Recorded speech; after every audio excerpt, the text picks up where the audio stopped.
March of 2009, I worked for KNXV, so it's the ABC station in Phoenix, Arizona, run by Scripps Howard.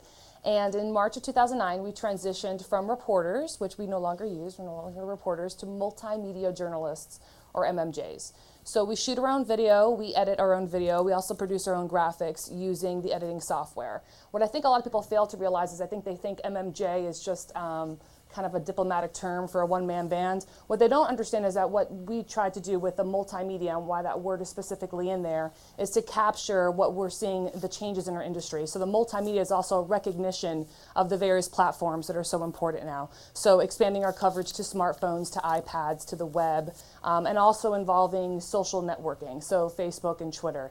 I think even probably 6 months ago, if I would say that, I'd probably see some eyes rolling and a bunch of scoffs, right? Oh, Twitter, it's not journalism. I think what's changed is when we see what's happened in the Middle East and understanding the power and force behind some of these platforms and how they can be utilized in the strategy involved. So when we talk about multimedia journalists, it's sort of all those things have now been encompassed in the job that I do. And in fact, we just had training last week on how to involve social media in both news gathering, right, how to find stories, but also it's a wonderful way to engage with our viewers and how to use that as another delivery mechanism. And so, yeah, so it gets a little tricky, right? When you try to cover politics as an MMJ, it is something that can be a challenge. And so, for instance, one of the stories that was involved in this entry that won the award involved kind of putting the governor on the hot seat about a statement she made about some beheadings in the desert. She made a comment that there were beheadings in the Arizona desert. And so that moment's captured at 10, but the reason, the backstory is I called every coroner in the southern counties, right against the Mexican border, and checked with everybody. Anyone hear of any beheadings? What's the history of that? Well, all those phone calls aren't made on my shift, right? I work 2 to 11 p.m. So those are, I wake up at 9, 10 o'clock in the morning. I do have a morning free.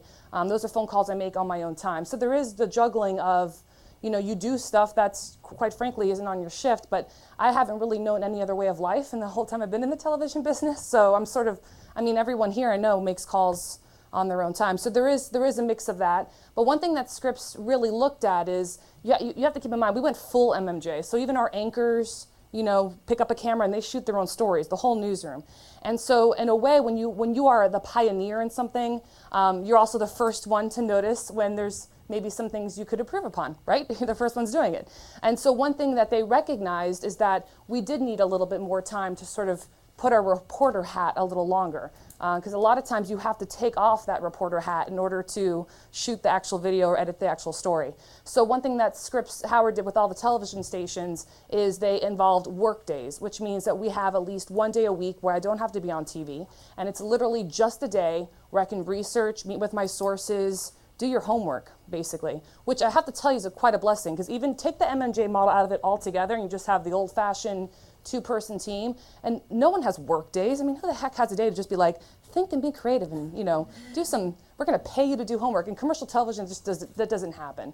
And so I think that's a real credit to them, to recognizing that they really wanted to have stories that are better told and have more quality and have that investigative edge to the GA stories, and recognizing that we needed, like you said, time. A lot of things involve time. So for us, yes, there's a lot more in my day. You become really proficient at multitasking. We thought we were good at it already, but it's interesting. I've played this raw clip for some people, and I don't know if you're playing it at the ceremony, but when I asked the governor about the beheadings question, you have to imagine, I'm surrounded probably by 15 other reporters, right? It's all jam-packed. And I lobbed the question to her, and if you look at the raw clip above my head, I'm literally asking the question like this, is my cell phone, right?